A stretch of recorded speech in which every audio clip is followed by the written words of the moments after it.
지도에서 아일랜드를 찾는 건 쉽지만 왜 이 작은 섬이 두 개의 나라로 쪼개져 있는지 설명할 수 있는 사람은 드뭅니다. 남쪽의 아일랜드 공화국과 북쪽의 북아일랜드, 이 둘을 가르는 310마일의 국경선은 겨우 한 세기 전에 그어진 것이지만 그 뿌리는 수천 년 전으로 거슬러 올라가거든요. 침략과 전쟁, 이주와 분열의 역사가 켜켜이 쌓여 만들어진 상처가 지금도 이 섬 곳곳에 남아 있습니다. 오늘은 이 복잡하고도 치열했던 아일랜드의 이야기를 한번 풀어보겠습니다. 인류가 기록을 남기기 훨씬 전부터 사람들은 아일랜드에 살았는데 거대한 돌무덤들만 남긴 채 그들에 대해 알려진 건 거의 없습니다. 진짜 문화적 흔적을 남긴 건 기원전 5세기경 들어온 켈트족이었죠. 이들이 가져온 켈트어와 생활 방식이 유럽 전역에 퍼져 있었는데 아일랜드에서는 독특하게 변형돼서 게일어라는 언어로 발전했습니다. 당시 아일랜드는 수많은 작은 왕국들로 나뉘어 있었고 각 지역은 족장들이 다스렸으며 가끔씩 섬 전체의 고위왕을 인정하기도 했거든요. 이런 게일 사회는 끊임없는 부족 간 전쟁으로 얼룩졌고 법은 구전으로 전해졌으며 시인과 이야기꾼들이 역사와 신화를 보존했습니다. 로마 제국이 유럽을 정복할 때도 아일랜드는 비교적 평온했는데 4세기 후반 로마가 쇠퇴하면서 의외의 영향이 들어옵니다. 바로 기독교였죠. 아일랜드 해 건너편 브리타니아에서 기독교를 믿던 사람들이 있었고 5세기 초에 선교사들과 아일랜드 해적들에게 잡혀온 노예들을 통해 기독교가 전파되기 시작했거든요. 성 패트릭 같은 인물들이 켈트 이교도들을 개종시켰고 불과 200년 만에 섬 전체가 기독교화됐습니다. 이 변화는 단순히 종교만 바꾼 게 아니라 문자와 학문을 가져왔는데 수도원들이 곳곳에 생겨나면서 승려들이 구전 역사를 기록하기 시작했죠. 6세기가 되자 아일랜드 교회는 유럽의 학문 중심지가 됐고 켈스의 서와 같은 화려한 필사본들이 만들어졌습니다. 하지만 이런 수도원의 부는 곧 약탈자들의 관심을 끌었습니다. 795년경부터 스칸디나비아의 바이킹들이 해안 수도원과 마을들을 공격하기 시작했거든요. 초기의 약탈은 점차 깊숙한 침투로 발전했고 9세기와 10세기에 바이킹들은 영구 거점을 세웠습니다. 더블린, 웨스퍼드, 워터퍼드, 코크, 리머릭 같은 도시들이 모때 바이킹들이 세운 교역항이었죠. 노르웨이 통치자들은 자신들만의 소왕국을 만들었고 아일랜드를 유럽과 북아프리카, 중동, 심지어 북미까지 이어지는 바이킹 교역망에 연결시켰습니다. 특히 더블린은 서유럽 최대의 노예 시장으로 엄청난 부를 축적했지만 바이킹들은 결코 아일랜드 내륙을 정복하지 못했거든요. 게일 족장들과 고위 왕들이 대부분의 영토를 지켰고 시간이 흐르면서 일부 스칸디나비아인들은 현지에 동화돼서 노르스 게일이라 불리며 아일랜드어를 쓰고 현지인과 결혼했습니다. 1014년 아일랜드 고위왕 브라이언 보루가 클론타프 전투에서 노르웨이계 아일랜드 동맹군을 격파하면서 바이킹의 힘은 쇠퇴하기 시작했습니다. 이후 수십 년간 경제가 성장했지만 나라는 여전히 정치적으로 분열돼 있었죠. 12세기에 들어서야 이 분열이 악용되면서 아일랜드 역사에 새로운 갈등의 씨앗이 뿌려집니다. 1169년 브리튼의 앵글로 노르만 기사들이 지역 왕 더머시 맨모라의 초청으로 아일랜드에 상륙했는데 이들은 스트롱보우라 불린 리처드 드 클레어의 지휘 아래 랜스터의 큰 지역을 점령했거든요. 문제는 이 성공이 잉글랜드 국왕 헨리 2세를 불안하게 만들었다는 겁니다. 헨리는 노르만 귀족들이 자신의 권위 밖에서 독립왕국을 세울까 두려워했고 1171년 직접 군대를 이끌고 와서 아일랜드 일부를 명목상 잉글랜드 지배 아래 두었으며 나중에 아들 존 왕자를 초대 아일랜드 영주로 임명했습니다. 이후 수십 년간 노르만 남작들이 동부와 남부로 퍼져나가며 성을 짓고 영지를 개척했지만 정복은 결코 완성되지 않았습니다. 노르만들이 더블린 주변의 페일 지역과 몇몇 거점을 장악했지만 게일 족장들은 북부와 서부 대부분을 계속 지배했거든요. 시간이 흐르면서 노르만 세력은 점차 약해졌는데 잉글랜드와 단절되고 게일 인구에 둘러싸인 많은 노르만 귀족들이 바이킹들처럼 동화되기 시작했습니다. 아일랜드어를 쓰고 관습을 받아들이고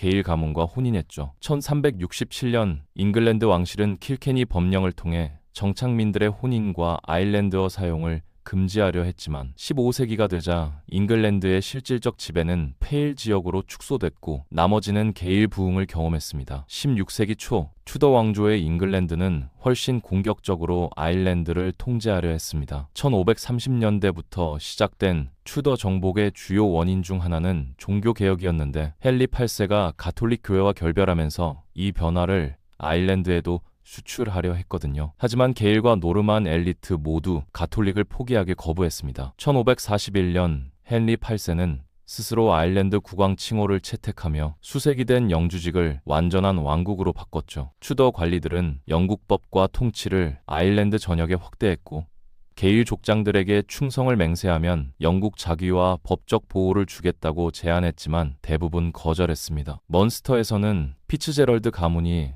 2차례 반란을 일으켰다가 패배했고 그들의 땅은 몰수돼서 프로테스탄트 영국 이주민들에게 분배됐습니다. 16세기 말 가장 결정적인 충돌이 북쪽에서 일어났는데 강력한 게일 귀족 타이론 백작 휴 오닐이 9년 전쟁을 시작하며 많은 아일랜드 영주들을 규합해 게일 아일랜드를 지키려는 마지막 대규모 시도를 했습니다. 오닐은 큰 승리들을 거두고 가톨릭 스페인의 지원까지 받았지만 1601년 킨세일 전투에서 영국군이 아일랜드군과 스페인 동맹군을 격파하면서 끝났죠. 오닐은 2년 후 항복했고 얼마 지나지 않아 그와 다른 얼스터 영주들이 유럽으로 망명했는데 이게 역사의 1607년 백작들의 도주로 기록됩니다. 이후 영국 왕실은 아일랜드 전체에 대한 권위를 주장했고 오래된 게일 질서는 무너졌습니다. 17세기 초 대규모 식민지화 프로젝트가 시작되면서 아일랜드의 인구 구성과 토지 소유가 영구적으로 바뀌었습니다. 제임스 1세 치하의 왕실은 1609년 얼스터 식민지화를 시작했는데 광대한 땅을 몰수해서 영국의 프로테스탄트 정착민들, 특히 스코틀랜드 장로 교도들과 영국 성공의 신자들에게 재분배했거든요. 도시들은 영어 이름으로 다시 지어졌고 대리는 런던 투자자들을 기리기 위해 런던 대리로 개명됐습니다. 1640년까지 약 3만 명의 영국 이주민들이 얼스터에만 정착했고 이 지역은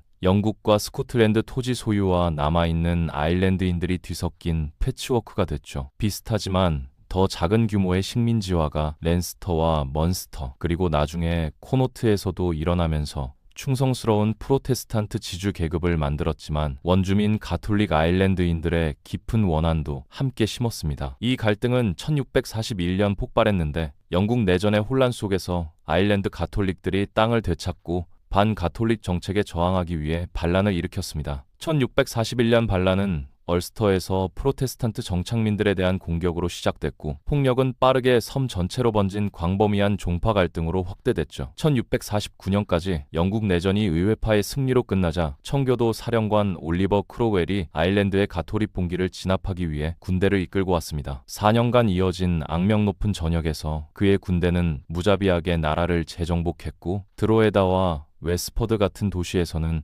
학살이 벌어졌거든요. 전쟁은 남아있던 아일랜드 가톨릭 지주들에게 재앙적인 결과로 끝났는데 광대한 영지들이 몰수돼서 크로웰의 병사들과 지지자들에게 분배됐습니다. 1650년대가 되자 한때 대부분의 땅을 소유했던 아일랜드 가톨릭들은 이제 겨우 10% 정도만 보유하게 됐죠. 17세기 후반에도 혼란은 계속됐는데 1660년 왕정이 복고되고 1685년 가톨릭 국왕 제임스 2세가 집권했다가 3년 만에 쫓겨났습니다. 제임스는 아일랜드를 왕이 탈환의 기지로 삼으려 했고 많은 아일랜드 가톨릭들이 봉기해서 나라 대부분을 장악했지만 결국 1690년 보인 전투와 1691년 오그림 전투에서 프로테스탄트 윌리엄 3세의 군대에 패배했습니다. 이후 가혹한 형법들이 도입돼서 아일랜드 가톨릭 다수의 기본권을 박탈했는데 의회에서 봉사하거나 투표하거나 공직을 맡거나 총기를 소유하거나 땅을 상속받는 것조차 금지됐거든요. 1700년이 되자 나라는 프로테스탄트 우위라 불리는 성공회 프로테스탄트 소수가 지배했고 인구의 4분의 3이 넘는 빈민층 아일랜드 가톨릭들은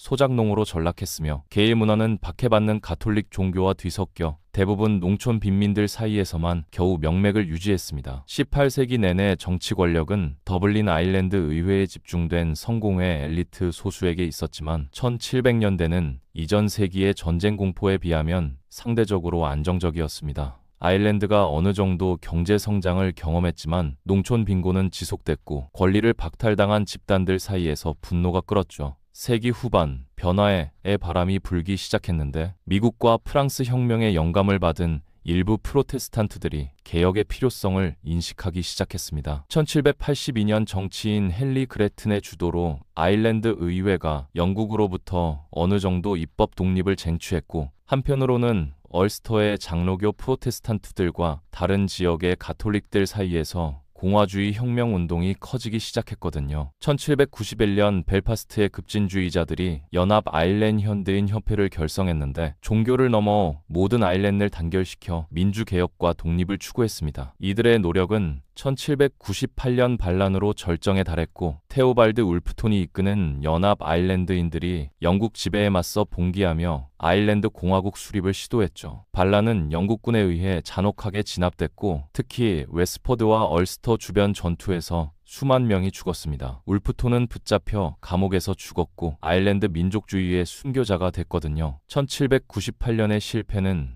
영국 정부에게 아일랜드 의회가 신뢰할 수 없으며 향후 반란을 막으려면 아일랜드를 직접 통치해야 한다고 확신시켰습니다. 해결책은 1801년 2월 1일 발효된 연합법이었는데, 아일랜드 왕국이 폐지되고 그레이트 브리튼과 합병돼서 그레이트 브리튼 아일랜드 연합 왕국을 형성했습니다. 더블린 의회는 사라졌고 아일랜드 정치인들은 대신 웨스트민스터의 영국 의회로 이동했죠. 일부는 이를 마지막 남은 자치의 상실로 봤지만 다음 세기는 연합이 아일랜드의 자치 열망을 꺾지 못했음을 보여주게 됩니다. 1829년 아일랜드 변호사이자 정치인 데니얼 오코넬이 가톨릭 해방을 달성해서 수십 년간 이어진 혐오스러운 형법이 마침내 폐지되고 가톨릭들이 의회에 앉고 공직을 맡을 수 있게 됐거든요. 하지만 19세기 초반의 진전은 1840년대 섬 전체를 강타한 사건으로 심각하게 후퇴했는데 바로 대기근이었습니다. 아일랜드 인구는 발생 직전 800만 명 이상으로 급증했고,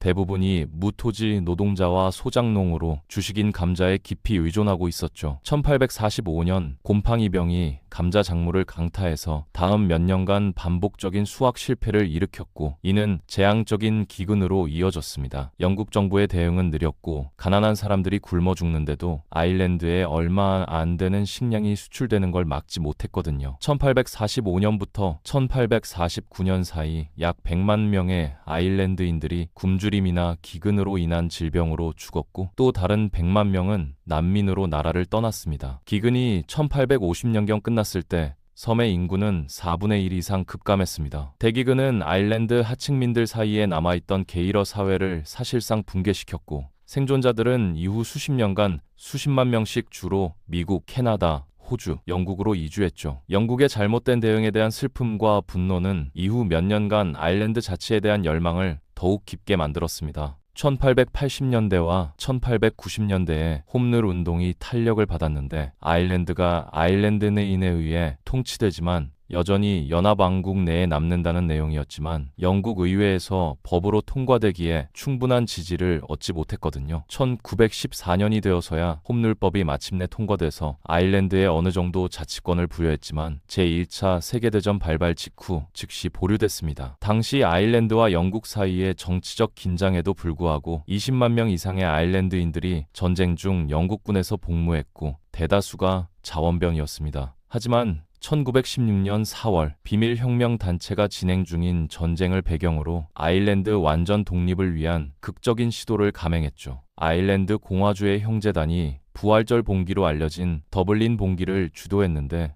약 1600명의 아일랜드 의용군이 수도 전역의 주요 장소들을 점거하고 아일랜드 공화국을 선포했습니다. 압도적으로 우세한 영국군과의 일주일간 격렬한 전투 끝에 봉기는 진압됐고 더블린 중심부는 폐허가 됐거든요. 처음에 많은 아일랜드인들은 위험한 반란을 지지하지 않았지만 영국이 주모자들, 특히 패트릭 피어스와 제임스 코놀리 등을 처형하기로 결정하면서 여론이 반군편으로 돌아섰고 완전한 아일랜드 독립에 대한 대중적 지지가 불붙었습니다. 1918년 제1차 세계대전이 끝나자 영국 정부는 그해 12월 선거를 실시했고 아일랜드 공화주의 정당 심페인이 아일랜드 대부분 지역에서 압도적 승리를 거뒀습니다. 아일랜드 독립선언을 재확인한 후 아일랜드 공화군 IRA가 결성돼서 영국 당국에 대한 게릴라전을 시작했죠. 이어진 아일랜드 독립전쟁은 IRA의 기습 전술과 왕립 아일랜드 경찰 및 영국군이 맞붙었고 매복과 보복, 암살을 통해 폭력이 확산됐습니다.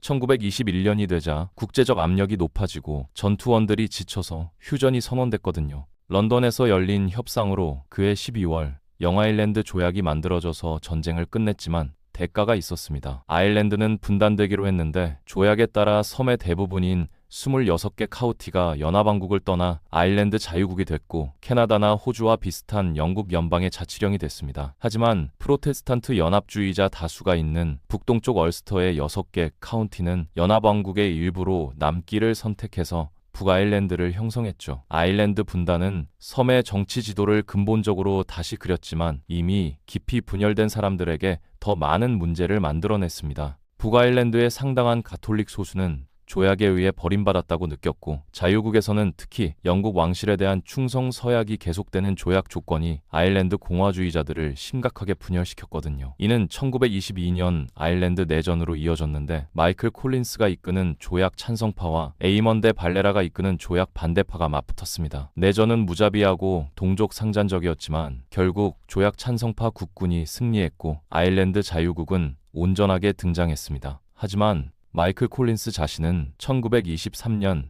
적대 행위가 끝난 후 분쟁 중에 암살당했죠. 아일랜드는 두 관할구역으로 분리된 채 남았는데 남쪽의 아일랜드 자유국은 수세기의 식민 지배 후 국가 건설 작업을 시작했습니다. 명목상으로는 영국 연방의 자치령이었지만 완전한 내부 자치를 누렸고 이후 10년간 쿠스그레이브와 나중에 데발레라 같은 지도자들 아래에서 자유국은 영국과의 남은 유대를 줄이는 조치를 취했거든요. 1937년 아일랜드 헌법이 나라를 단순히 아일랜드로 개칭했고 영국 군주에 대한 모든 언급을 삭제해서 사실상 공화국 지위를 주장했습니다. 이 나라는 1949년 공식적으로 아일랜드 공화국을 선언하고 연방을 떠났죠. 한편 북아일랜드에서는 초기 수십 년이 단일 정당 연합주의 통치와 가톨릭 소수에 대한 체계적 차별로 특징 지어졌습니다. 북아일랜드의 프로테스탄트 지도자들은 스스로를 충성스러운 영국인으로 여겼고 통제를 유지하기 위한 정책들을 시행했거든요. 가톨릭들은 종종 투표권, 주택, 고용에서 장벽에 직면했습니다. 북아일랜드가 초기에 일부 종파 긴장을 경험했지만 1960년대가 되자 세계적인 민권운동의 영감을 받아 북아일랜드 가톨릭들이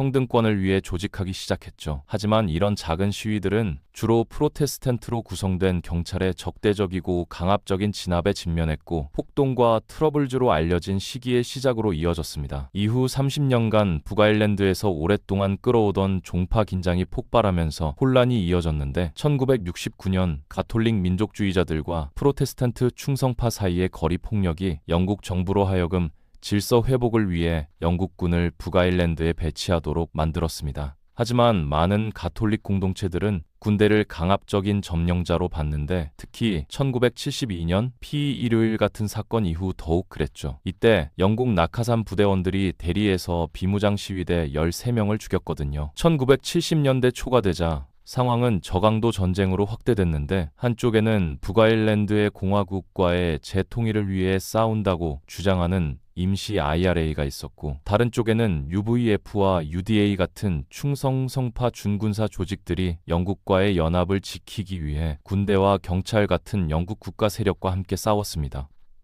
민간인들은 종종 폭탄 테러, 암살, 폭동의 교차 사격에 휘말렸고 북아일랜드의 어떤 구석도 폭력의 영향을 받지 않은 곳이 없었으며 본토 영국과 공화국도 산발적인 IRA 공격을 경험했습니다. 수년간의 전쟁 피로 끝에 외교 노력이 마침내 트러블즈를 해결할 새로운 길을 열기 시작했는데 압박과 비밀 협상 끝에 IRA가 1994년 휴전을 선언했고 충성파 준군사 조직들도 이에 동참했습니다. 국제 중재자들이 주재하는 다자간 평화회담이 이어졌고 결국 1998년 4월 성금일 협정이 만들어졌죠. 이 협정은 북아일랜드의 지위가 그곳 다수가 달리 선택할 때까지 영국으로 남을 것임을 확인했지만 공화국과의 국경을 넘는 기관들을 만들고 북아일랜드 사람들이 아일랜드 시민권, 영국 시민권 또는 둘 다를 가질 수 있게 허용함으로써 가톨릭 소수의 아일랜드성을 인정했습니다. 결정적으로 벨파스트의 연합주의자와 민족주의자 정당들이 공동으로 통치하는 새로운 권력 정부를 설립해서 양쪽 공동체의 대표성을 보장했거든요. 21세기가 시작되면서 분쟁의 상처는 남아 있었지만